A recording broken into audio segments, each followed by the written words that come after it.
Cape, a new witness in the murder trial of defense lawyer Pete Mihalik is expected to take the stand today.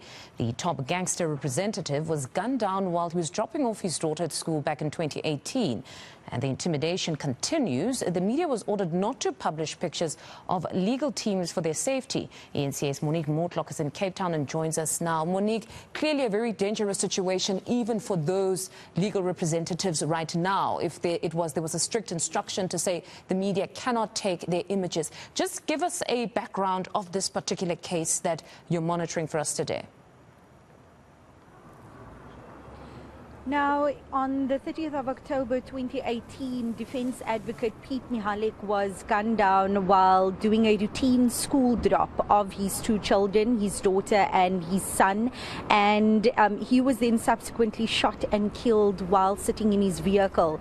His son was also shot and injured. He thankfully survived, and his daughter was uninjured, or physically at least uninjured.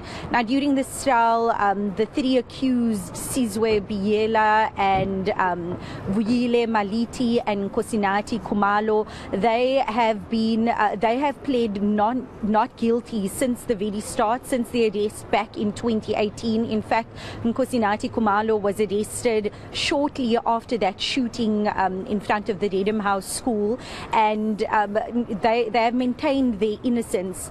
During the course of the trial here at the Western Cape High Court, Kosinati Kumalo's defense team have argued that his statement that he made to the late anti-gang unit detective Charles Kinnear, it was made allegedly under duress because he was allegedly tortured by police officers on 3 separate incidents. This is what has emerged from court.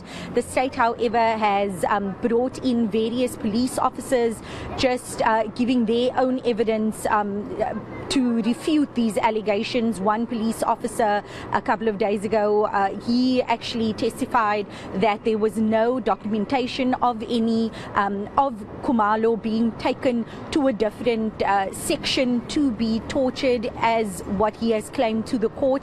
And this officer said that if there were any injuries, because officers, when they make their routine checks of the different holding cells where suspects are being kept, if any suspects have any injuries, officers are obliged or mandated to note down these injuries and report it. And this was not done, which the court, which the state says shows that there weren't any injuries. Now, on your point of just the sensitivity and the danger that even the legal teams are in while either defending the accused or for the state. Yesterday, I was speaking to a friend of the late Pete Mihalik, and I'm hoping to speak to him a bit later today after court concludes.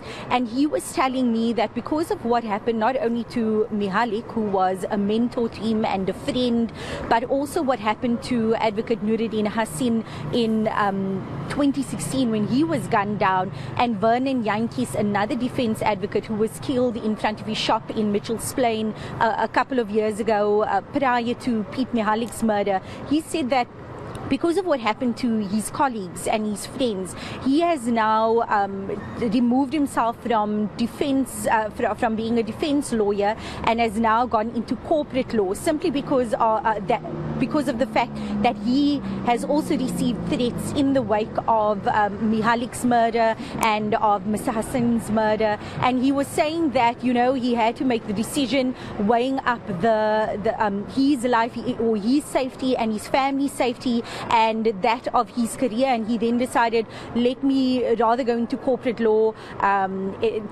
just for the safety of my family, especially because I'm seeing what's happening to my colleagues around me. And we know that Mihalik, he was representing, he had a vast clientele base, including that of alleged underworld figure or alleged gang boss Nafiz Modak, who's currently going through an extortion trial, and he also represented at one stage Jason Rueda. He was convicted of killing his wife Susan Rueda. So Mihalik's client base very vast, and one can't really say who may have, as the state claims, ordered the hit on Mihalik until we hear what the court decides. Now, beyond this trial, honestly, that conversation is one that needs greater attention around the security or compromising of the security of legal professionals, honestly, not just when they represent gangsters, but even when they represent high-profile politicians, because they are harassed depending on which side they're on. So it's honestly a very topical conversation that should be had around this profession right now, that it is under threat. They are dealing with a lot of stress as well as being compromised insofar as their security is concerned. But Monique, we'll leave it there for now and catch up with you after proceedings in court. That's reporter Monique Mortlock in the Western Cape for us. To this story.